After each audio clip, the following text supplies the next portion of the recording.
Andrew. Susan, how are you? I'm fine, thank you. How are you? I'm fantastic. It's great to finally get a chance to talk. Yes, I totally agree.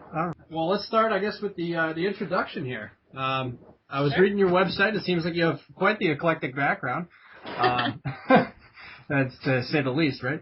Right. So you've had some experience. You said reading a lot of Robert Kiyosaki. That was kind of your segue into learning about a bunch of things, right? Right. And you said that you came across a lot of challenges personally. You've been in debt before, and you're trying to figure out how to make things work, especially with a young family and all. Yeah. So I had those questions I was going to share with you, and I was hoping you could answer them. Sure, no problem. All right. Yeah, my story, I mean, I think growing up, I was really fortunate in that I never really had to think much about money. And I'm sure my parents were just, probably trying to protect me, right? Because I found out later, actually, that we had all kinds of, financial issues. But, my parents, I think, had never really, shared that with me. We weren't a family that, talked a lot about money or anything like that. And I'd always sort of had enough. I mean, we were never wealthy or anything, but, we'd always sort of had enough, which is great. And I basically, when I graduated college, I was so lucky because it was the kind of the boom years, right? The 90s, and I was in a high-tech field, and so the high-tech companies were really hiring because this was just the beginning of, the dot-com boom, So I graduated, I had a great job, and I could do the basics, I mean, I could kind of balance my checkbook. It was kind of like, oh, hey, there's enough money in there, great. But that's really, all I thought about money. And I worked for Intel, which is a great company, and part of my pay was stock, and I remember being clueless. I didn't know what they had this ESPP, this employee stock purchase plan. Suddenly I had this 401k that I was, supposed to just automatically contribute to every month, and everyone just said, oh yeah, it's a great thing, and magically it'll grow and take care of you one day. Right, so I faithfully did that. But I was really pretty clueless, I went out and I bought a bunch of stuff like every probably new college grad does with a decent job. I got a stereo and a great apartment, and I was living out in the Bay Area, which is really expensive anyway. Yeah. I bought a car, and, but it was the times were booming, everything was kind of going up.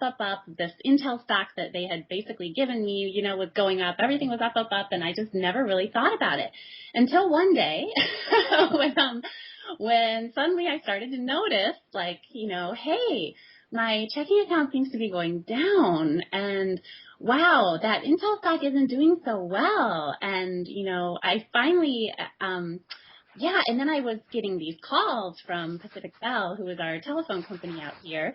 And, I had moved up to San Francisco, and they had given me a new phone number, and but then they had called maybe 2 or 3 weeks later saying, oops, we're sorry, we gave you a reserve number. We shouldn't have done it. It's our error, but here's your new number.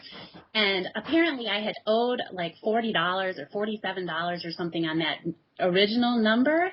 And I just didn't think, I don't know, there was some mix-up, whatever. So I didn't really realize, but suddenly I got these calls from this collection agency, and I'm like, oh my gosh, what is going on? And I was on the phone with them for probably, hours, multiple times, and it was just so frustrating. And so suddenly, all these things started happening at once, and I'm like, wow, what is going on? I was just really incredibly financially naive. I mean, it was actually worse than being stupid because I was just so unbelievably ignorant. I knew nothing. I look back and I just cringe. Because, well, at least you're honest. Yeah, absolutely. I mean, the sad thing is I think that my story is probably not unlike a lot of people because, growing up, I think most people don't talk very much about money. I hope that that's changing a little, but I think in general, probably most families don't talk about it too much. And, in school, we were taught absolutely nothing. I remember we had one little section on personal finance, but it was taught by our home ec teacher. And she, it was wedged in between a sewing lesson and cooking class. Right. And that was it, the sum total. So I guess that's my only really defense. Yeah, it's definitely a taboo subject in a lot of families I know. A lot of people I've spoken with, they just had no idea. They just went off to college because that's what their parents said was the right thing to do, and they didn't really give it a second thought. Exactly. Yeah, exactly. And so that was me. And I thought that I was doing great because, I mean, I had a great job and, um, and I had a good education. I was a reasonably well-educated person, and I'd always been, really hardworking, and I thought very responsible, but I was just so financially clueless. It really took, I think, the dot-com crash for me to realize it was somewhat of, my wake-up call because, I remember when the NASDAQ crashed, and I was just so dumb. I mean, I had bought even more Intel stock and Cisco stock. Oh no. Yeah, like okay, so I fancied myself this like wizard, right? Because all of these, stocks were going up, whatever. And I was living out here in Silicon Valley and, everything was just going crazy. And so I had bought, I remember, more Intel and Cisco stock and probably another one too, I don't remember. But it was like the Cisco stock in particular, I remember, it was something like $77 or something. And I bought a whole bunch thinking, oh yeah, this is great. Oh no. And of course it's like at, $20 today, and this is like 10 years later. Right. So, yeah, anyway, so that happened, and I remember sitting on my bed one night and just going, oh my gosh, like, I need to think about this. Like, I need to learn, because I had spent, 6 years of my life at that point. I think I had started my full-time job in 1996 with Intel, and I really had absolutely nothing to show for it. I mean, I was basically, at zero. I had credit card debt. I had just sort of lazily gone from, like, I had always been responsible, so I had always paid my, bill off in full each month. Like, my parents had at least, sort of talked about that, and that's important. But I had somehow gotten lazy along the way, I think whatever, buying too many drinks for friends or too many fun things I wanted to do, or it's okay, just this once, and I had sort of just fallen into the habit of only paying, like the minimum or just spending a little in. And so I was in credit card debt, like almost $10,000 worth. And then I had this collection issue with Pacific Bell. And, and I think the interesting point there is that I still think I was quote unquote right. But it doesn't matter. I mean, because that affects your credit report for 7 years. I mean, I should have just paid the stupid $40. Like, it's just so dumb. Yeah, I'm like, oh. So anyway, so that, and then, when the NASDAQ crashed, and I just thought, oh my God, this is ridiculous. So that was really like my wake-up call, and I vowed to just never be that stupid, I hope, but I mean, really just unbelievably naive again, and that clueless. And so from that day forward, I really started I just vowed to learn. First of all, I knew, because there were a lot of people that weren't affected by that, and I'm like, well, what do these people know that I don't? Why is it? Like, what is the secret? Or why is it that they, didn't go through this like I did? And, I just knew that I had to get smarter. And so I just started really, really changing my life, and I started creating, personal financial statements for myself, and I had never even done one. I didn't even know what a financial statement was. I had never taken, like, accounting or anything, so... Sure. Yeah, so that's where most people start. They have no idea, and they, like you said, basically balancing a checkbook is all the knowledge they have. Yep. Yeah, exactly. So that was me. So your first foray, you said you started reading books like Robert Kiyosaki's Rich Dad Poor Dad? Yes, yep, and thank God for him, because, he's really, I think he does a great job of bridging, like, these complex financial topics and really conveying them in a way that sort of the average, person that hasn't had all these years of finance understand, like me. And so that was really great. I mean, I really credit him with a lot of my, initial sort of understanding, because when I started creating, like, my personal financial statements, I did that because he recommended it. Mm-hmm. He said that everybody should really, do that. And so I did, and I used his as sort of a model the first few times I did it, and it really, really helped. I mean, just knowing where you're at, even if it was not where you wanted to be. Right. Yeah, it was just fantastic. So, yeah, so he was definitely kickstarted my whole learning process. Absolutely. I believe it's so important to have that starting point. So, like you said, you can see, if you're doing really badly, you can at least see it ahead of time before you're 65 years old. You wake up one day and go, where did all my money go? Right, exactly. Absolutely. So, yeah. What did you do from there? You started reading Robert's books, and kind of lead me through your education process. What did you do from there? Sure. Yeah, well, I started reading Robert's books, and those were really helpful. I even got the cash flow games, and so I started, with the cash flow 101, and then I moved on to the 202. And I also read, I tried to read a lot of the books that he recommended, and so I read like The Creature from Jekyll Island, way back in like 2002 or 2003, and he had randomly mentioned on one little esoteric video that I'd seen on his website or something, he had just sort of casually offhand mentioned like, silver and that he was buying silver or something. And I was like, silver? Can you even buy silver? Like, how does that work? Because I was just so focused, like I think most people on the stock market, right? Right. But I started really investigating like silver as an investment. And that led me to, people like Doug Casey and various silver analysts like Ted Butler and David Morgan and, the kind of the silver people and the hard money. And that, of course, led me to Austrian economics. And so I started getting really interested in Austrian economics versus Keynesian economics. And, of course, read the Rothbard and Mises and all of these. And so that really, I think, really began my education. Like that was a great grounding for me and just sort of macroeconomics and how the world works. Absolutely. And That's a great segue to go from one thing to the next and really get a full picture. Have yeah. you seen that? Have you seen that video actually where they do the Keynes versus Mises, or who is it? Keynes versus Hayek. Actually, it's actually a YouTube video. Oh, I think I have. It's that music video. It's hysterical. Yeah, really funny. Yes. Yes. Yeah, exactly. That's fantastic. So Yeah. So you started reading all these books, getting this different perspective, and you put your financial statements together, and then kind of where did you go from there? Yeah, well, that was already like just a huge, huge step forward. So I think just being able to see with the financial statements, and during this time, I had gotten married. Oh, there you go.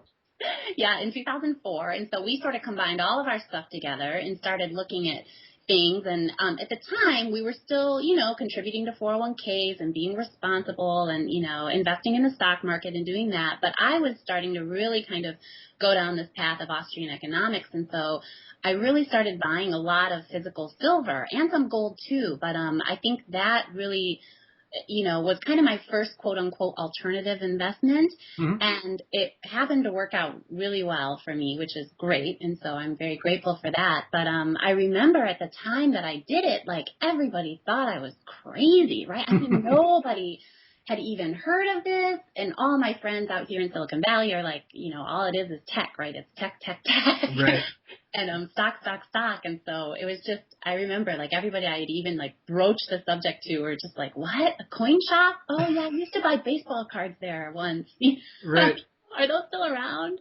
Yeah, they are. Yeah, I know. I'm like, yeah, actually they are. So I think that was probably the start of it. And from there, I got interested in energy and oil and all kinds of things. We bought a rental property in San Francisco because I was also very interested in cash flow, and that worked out very well. We found great tenants, thank goodness, and we had lived there for about 10 years by this point. And so we really knew the city well, which is helpful, whenever you're doing any sort of like rental income property. And anyway, yeah, it just kind of, grew from there, my knowledge. I think the more you do stuff instead of just reading about it, the quicker you learn. Like I read about silver for years before I actually went and bought a coin, and I'm just kicking myself for not having bought it even sooner. Yes, absolutely. But the fact that you took action put you in a very small class of people because, like you said, most people just read about it. They don't actually take the action. Yes. And it was amazing, too, because another, I guess, kind of key point is I think, the people that really, really mean the best, right, that love you the most, like your family, like my husband's father is like very, I think, financially astute, but he's also from just a completely separate, different generation, right? And he was always very into, the drip stocks, right, dividend reinvestment and just, buy and hold for the long term and all of that. And that actually worked out really well for his generation. Absolutely. But I think for us, so, I remember talking with him about it once because he's, a financially really savvy guy, but he was just, I could tell, just like so terrified for us, right? What is this girl doing with, Right, like this is some weird Frankenstein way to invest that, that's never going to work and you're crazy. And right. It's that same thing. Anytime you do anything that's against the tide of what everybody else is doing, they see you as odd. But in the end, they'll say, oh, my God, how smart were you? Right. Yes. Well, let's hope. I don't know. Knocking on wood. Right. But yeah, no, definitely it's true. So I guess at that point in time, I just really started being a contrarian. I mean, even to this day, I think most like Austrian economists, a lot of them are looked upon as crazy or whatever. But when I sort of adopted that worldview, kind of everything just shifted into place for me and made sense. And I started exploring all these different alternative investments, and it just really, my investing knowledge grew and grew and grew, and my economic knowledge and everything, and it just, yeah, it's just really gone on from there. So did you keep working for Intel for that time period, and was your husband employed, or how did that all work? Oh, yeah, no. So actually, I had quit Intel in 1999, and I moved up to San Francisco. This was the whole, like, Pac Bell debacle with the new phone number Right. in 1999 to work for a startup because, you know, the internet was booming in San Francisco, right? Boom, boom, boom. Yeah. So, so I had wanted to go to San Francisco and work, and I actually met my husband at that startup. We were a workplace romance. Oh, wow. So, yeah. So we got together we were friends in 99, and then we started seeing each other, I guess, really in 2000, and then we got married in 2004. Excellent. So, yeah. So that must have been kind of a whirlwind. So you went at the startup, and then obviously the dot-com crash happened, and so I'm guessing the startup didn't make it? Right, yeah, nope, sadly no. The startup boomed and busted. Yep. Actually, that was part of my wake-up call because I was going to work and I was noticing, you know, like, hey, I was actually relatively high up the chain in the startup. I was the director of technology for we had two big divisions, and I was the director of technology for one of them. And we were just losing customers. You know, a lot of our customers were .coms, and they were just going under left and right. And we also had some large customers like American Airlines and kind of big name clients too. So for a while, you know, I don't think people really noticed or kind of cared too much because we had so many kind of, I don't know, big clients too. But suddenly I started noticing, like, wow, you know, we're really losing customers here. Not because they were unhappy with us or our services or anything, but they were just going bankrupt left and right. Right. So the funding was all drying up, and people were suddenly starting to say, wow, it doesn't make sense that you have zero revenue and infinite expenses and you're valued at $350 million. I think a lot of people personally are saying that. They're like, wow, we got all these debts and we have very little income coming in. Right. Yeah, absolutely. Yeah. So that was that pretty tumultuous period in your life then, obviously, and you're trying to figure out how to balance your personal finances, I'm sure, while the company's struggling. Right. And so your transition there, you kind of, started to invest full-time and took it off that way, or? Yeah, pretty much. I mean, actually, no, I would still say I was investing on the side. At that point, I didn't have enough money to anymore to invest full time. Sure. At the time, definitely not. But my husband and I, after we both had left that startup and it had kind of gone bust, we actually started our own business, which was a whole nother education. And to be honest, I think that really helped with my investing too. We started a consulting business called IdeaWave Systems, and we consulted with all kinds of different clients, building them, you know, really like back-end, complex, database-driven website systems. Okay. So that's what we did, and we did that for years and years, and that was an education in and of itself, just running your own business. It actually really drove home a lot of the lessons that, you know, Kiyosaki had been talking about, I don't know if you've read his stuff, but the whole cash flow quadrant and, you know, are you an employee or a self-employed person, or are you a true, like, business owner and investor? Absolutely. Yeah, so I was kind of slowly working my way over to, you know, trying to work my way over to the VI side, Yeah. which was great, and that was a wonderful education because as a business, first of all, you're forced to, you know, keep outstanding records and do your financial statements and do all that every month, and so that really helped with, you know, the personal stuff too. But, absolutely. yeah. So that was a great, obviously, education for you, and then that made it easier to invest in other companies when you could understand how a company functions from within. Exactly, yes. Right. Suddenly I knew how to read the financial statements. On the side, too, I was also taking a lot of college courses. So one great thing about living in the Bay Area is, you know, we're right by Stanford and Berkeley and really just great educational opportunities, and they all have, like, adult ed programs. And so I took a commercial real estate investing class at Berkeley, and I took a intro to certified financial planning, you know, class there because I was contemplating becoming a CFP at one point because I was so interested in, you know. Sure. yeah, and I wanted to help other people so that they wouldn't be clueless like me. What stopped you from going down that road? I'm trying to think. I think mainly, I think by that point, I was trying to figure out, I guess a lot of things. So there were several things. One was that the majority of like the CFP coursework and things are still very, very targeted towards the mainstream. And so a lot of what they teach you to teach your clients is, it is, quote unquote responsible. It's, always like contribute to your 401k and, set up the 529 plan for your children, whatever. And I do think that that's good to a point, but I was already really, really interested in having a lot of success with like alternative investing and investments and kind of the Austrian school of thought. And so part of that didn't really appeal to me as well. And also certified financial planning is massive. So it also deals a lot with insurance and estate planning and, all of that. So, I mean, it was a great, great foundation. I think I would recommend that anybody at least take the intro class because you'll get such a great picture of sort of your entire financial plan. But I also it just wasn't, I don't know, I guess a perfect fit for me. Yeah, too in-depth probably. You were thinking more like the business owner and investor rather than the self-employed. Yes, exactly. And that was the other thing is that it would just be me trading my, time for dollars all the time. So I would definitely be in the S quadrant unless I just wanted to become like a salesperson. But I really like helping people directly. So absolutely. Yeah. And that's what's great about the internet. You can leverage the power of the web to just go out and kind of touch people's lives individually through the internet. Exactly. Yeah, which is really great. So absolutely. So let's move into some of the daily disciplines, I guess, that you think were contributing to your success at that time and still up through today. Sure. Well, after I had my big like aha moment, I really, really, really vowed to not be clueless, I guess. So one of the things I did, that sounds so stupid, but really made a big difference is I just started paying attention. It's amazing what a little bit of focused attention will do for you in your life. Absolutely. Yeah, in whatever area you're really, trying to work on, I think whether it's your health or your fitness or your finances, I think just, first of all, just paying attention is huge because to be honest, up until that point, I just hadn't. And, it's just crazy. So from like a daily perspective, that's one thing that I did. I started paying attention to what I was spending all the time. I'd actually take the time when I bought something to like jot a little note on the receipt.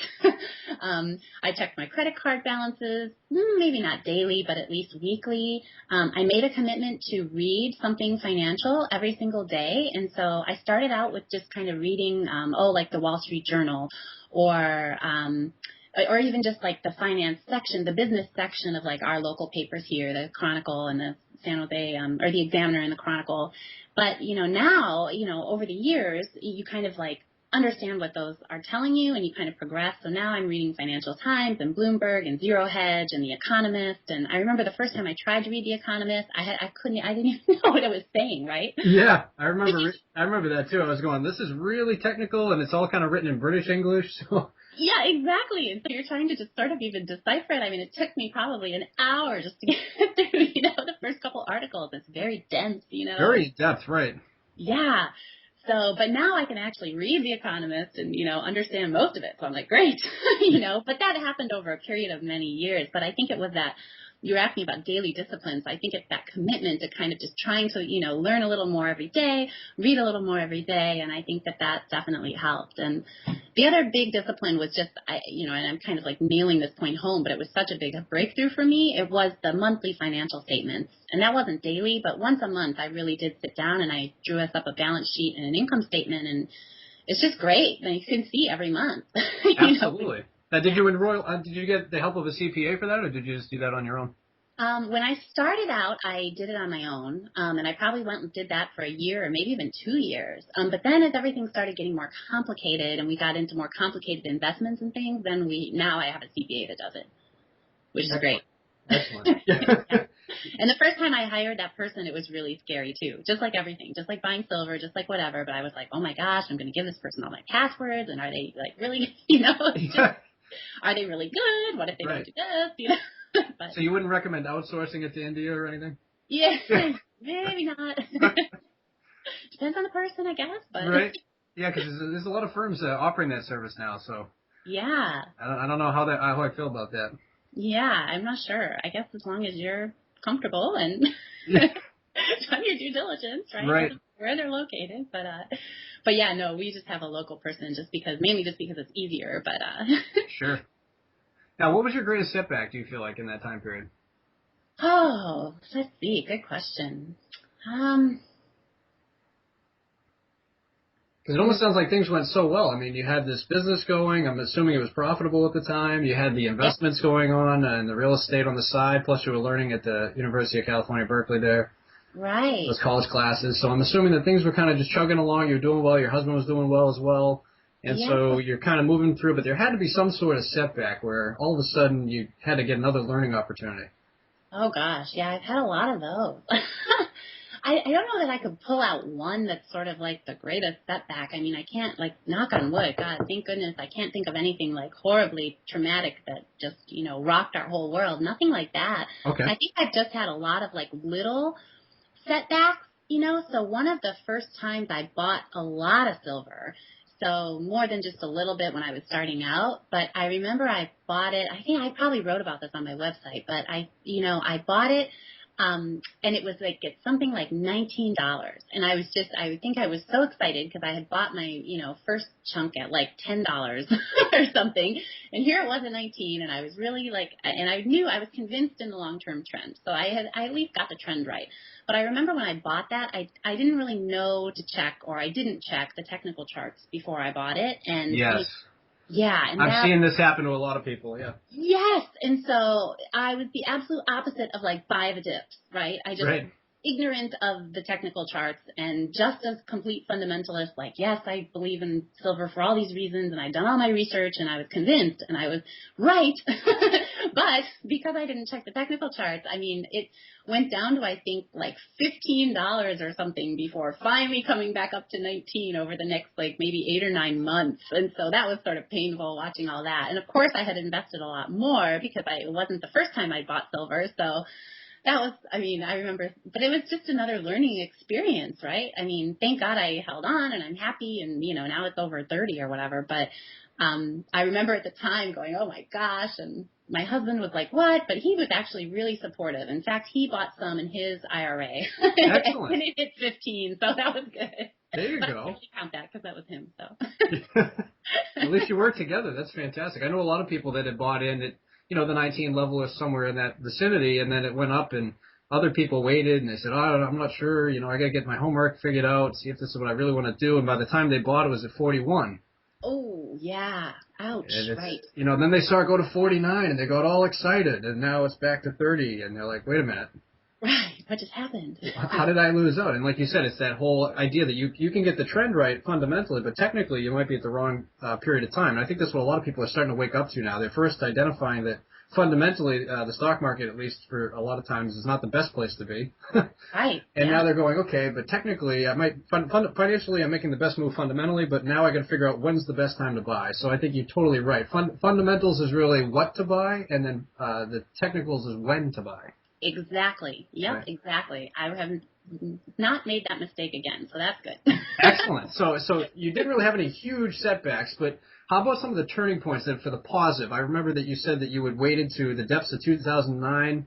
I think it was March time frame when everything was really gloomy and people were, crying the blues. I remember CNBC was freaking out, all the analysts. It was at 6,600 on the Dow, and everyone was like, the world's coming to an end, and nobody was buying stocks. And I remember people coming on trying to get people to buy, and I just remember that time period being kind of a fragile place for a lot of people. They were pulling out of their IRAs and their 401ks and moving to cash and just kind of praying that nothing worse would happen. So you said that's kind of when you took the bull by the horns and you actually invested at that time period. Yes, definitely. Is that your phone? Yeah, sorry. No problem. Apologize. So No problem. how did you actually, I guess, have the will to invest when things weren't going so well? Yeah, well, actually,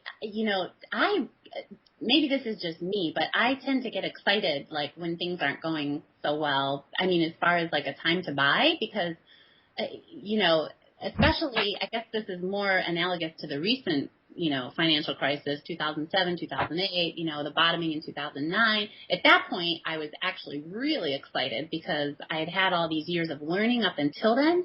So when it dropped and bottomed out, I jumped in and we bought a whole bunch of stock, in March of, I think it was '09 when it was, so low.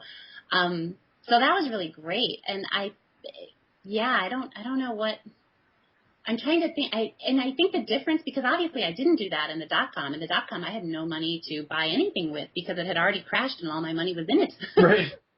So I think, luckily I learned from that. And, I've been trying to just pick up a lot of these like smart money tips, I guess, over the years too. And most really successful investors that I know, especially in this type of, volatile financial environment, they hold a lot of cash just for times like that. And so, I've definitely made a concerted effort to do that over the past, I'd say, 5 or more years. And that's been really helpful. I mean, I like having cash.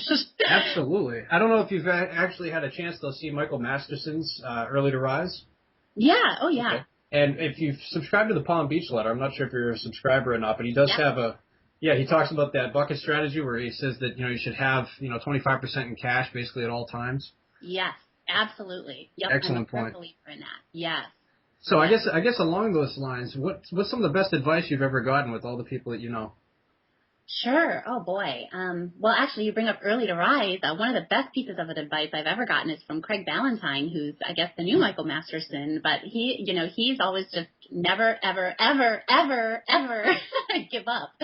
And I think that is just fantastic advice because there's so many times, especially when you're trying to do something new, learn something new, learn how to invest. And a lot of times the first time you do it isn't going to be perfect, right? So one thing is to take baby steps, right? Like that first time I bought silver, or maybe not even the first time, but several times later when I bought silver and then watched it go down.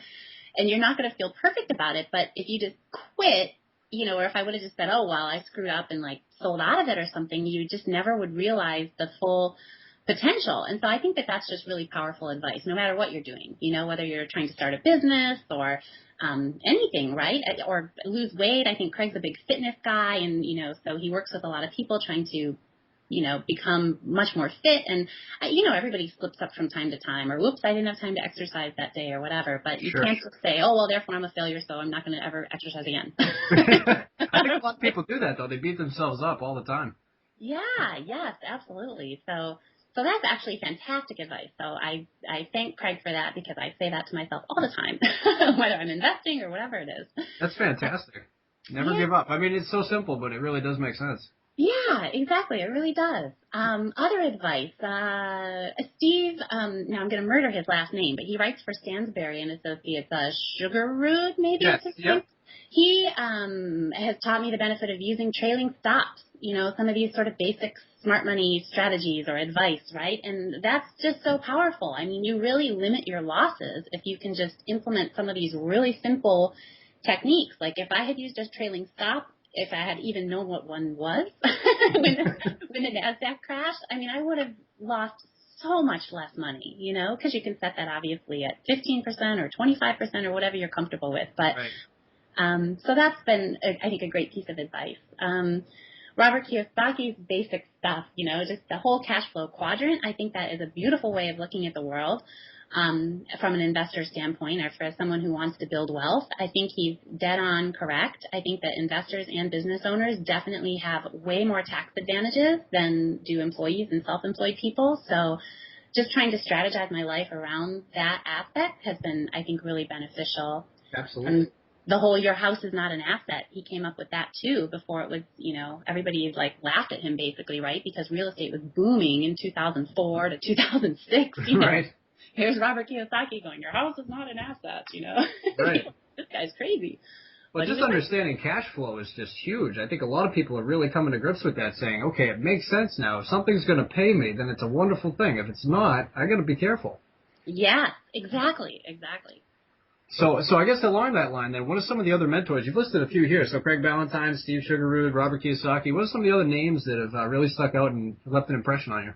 Oh, sure. Well, definitely. I guess I mentioned these guys a little bit earlier too, but Doug Casey, just has such a unique viewpoint, and the Casey report is really great because they give you. I'm really into the big picture. I think that helps me like really understand kind of the overall trends and then invest accordingly. Mm-hmm. So, anyway, he was great.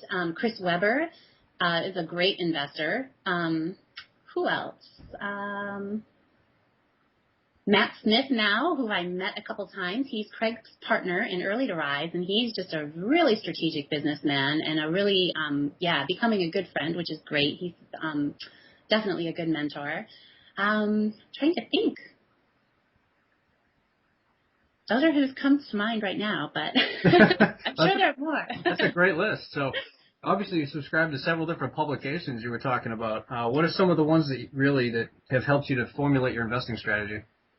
Sure. Well, I became an Alliance member to Porter Stansberry's stuff last year, and that's been really helpful. It's actually a lot of information, so I try to just sort of take it one step at a time and pick and choose the strategies that I think will work for me. I subscribe to all of the Casey stuff and to Chris Weber.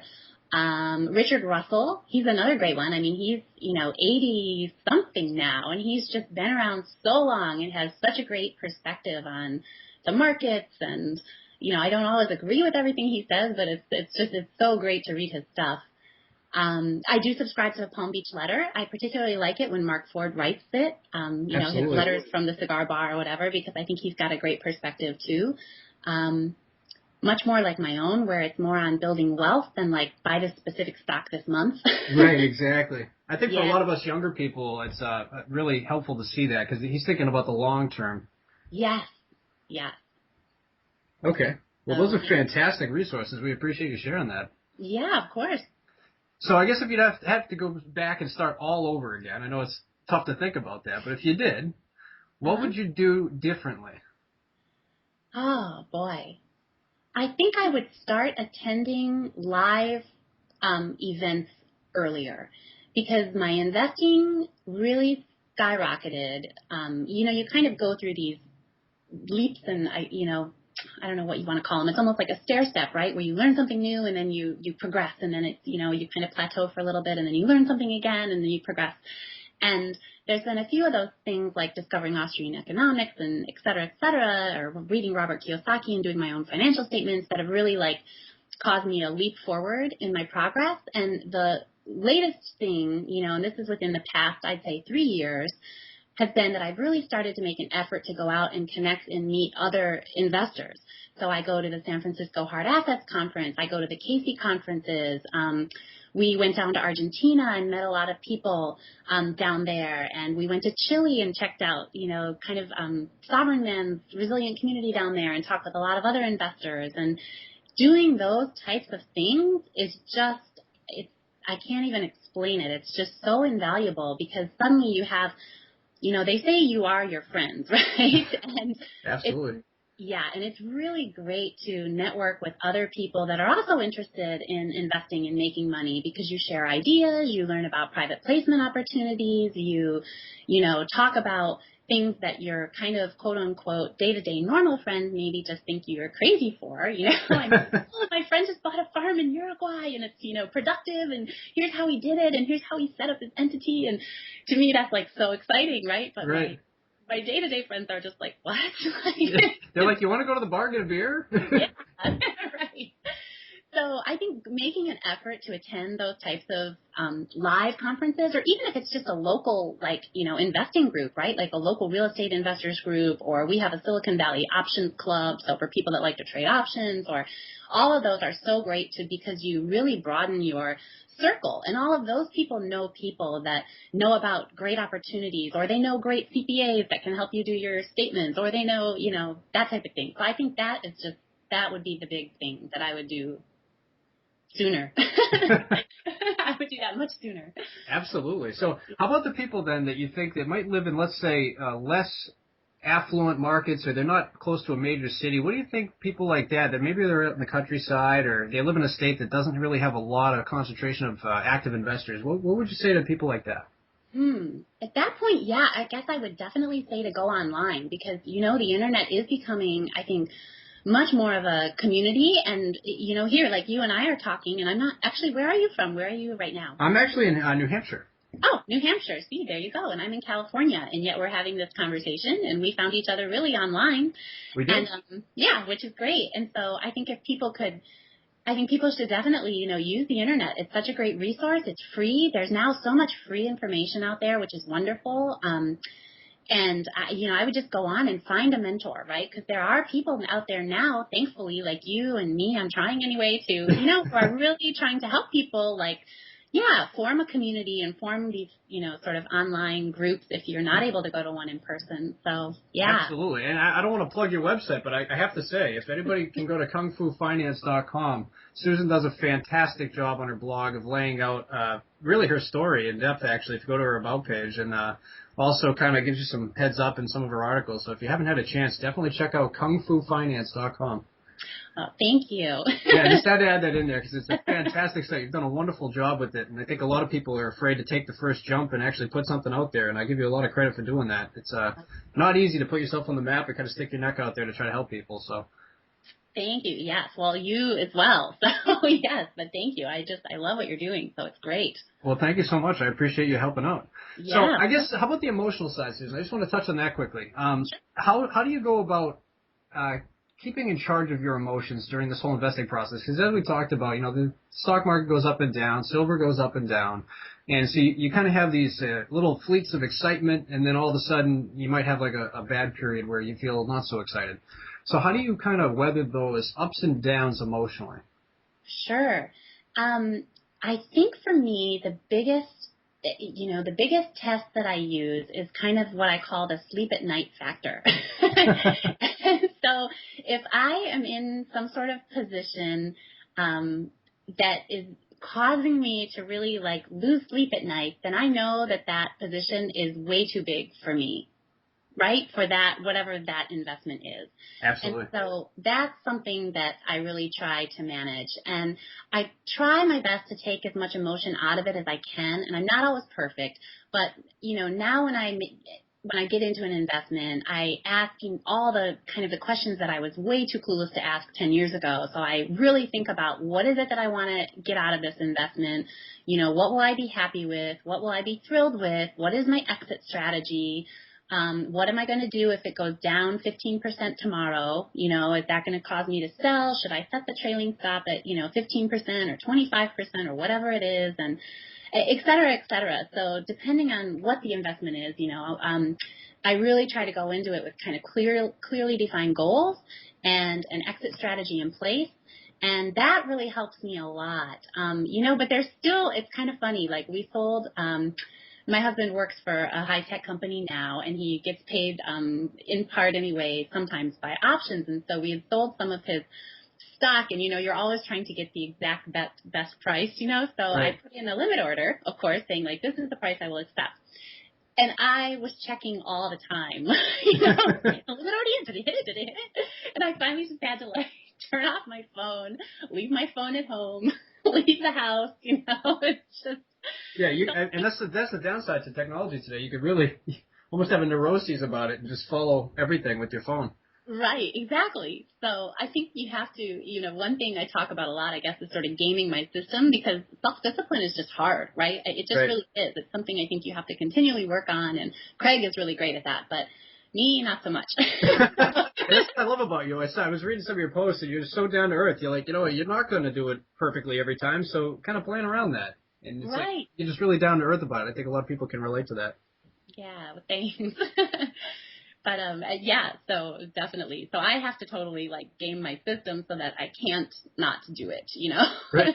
It's analogous to the person trying to lose weight, like not buying a lot of potato chips and putting them in your house or whatever. So if I'm, like, placing a limit order, I will actually, like, leave the house and go do something else for the day and turn off my phone. But, yeah. So I think, anyway, all those little things, whatever you can do to try to manage your emotions. And I think, again, like just really trying to go into it with clear goals and a clear plan. That way, when something happens, you've sort of planned for it. And you say, well, this is what I had thought when this happened, and so this is what I'm going to do. So. Sure. Now, how about some tips or personal philosophies that you've adopted with all your education and training that kind of guide you in terms of your day-to-day financial decision-making or even kind of how you live your lifestyle? Oh, boy. That's interesting. I'm not sure. I think in general I'm a pretty optimistic person.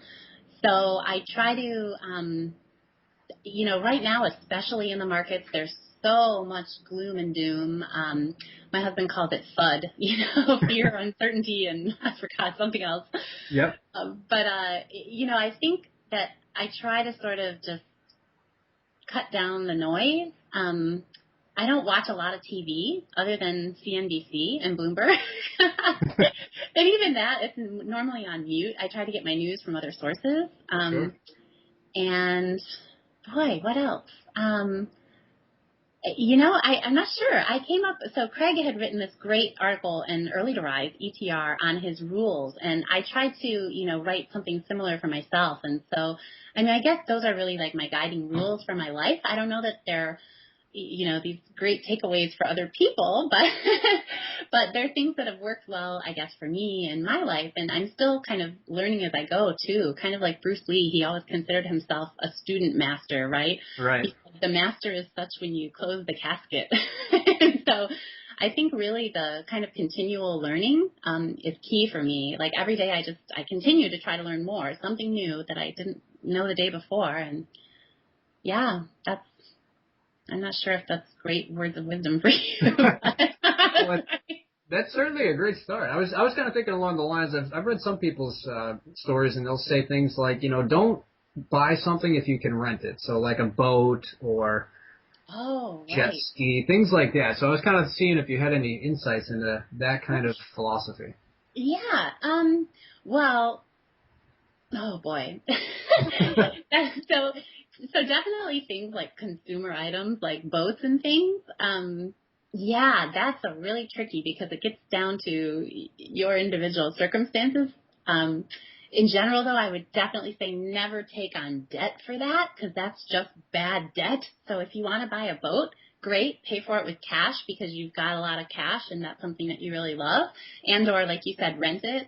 For the day, if you're only going to use it for a day. Actually, I grew up on a lake, so the boat is kind of a funny instance.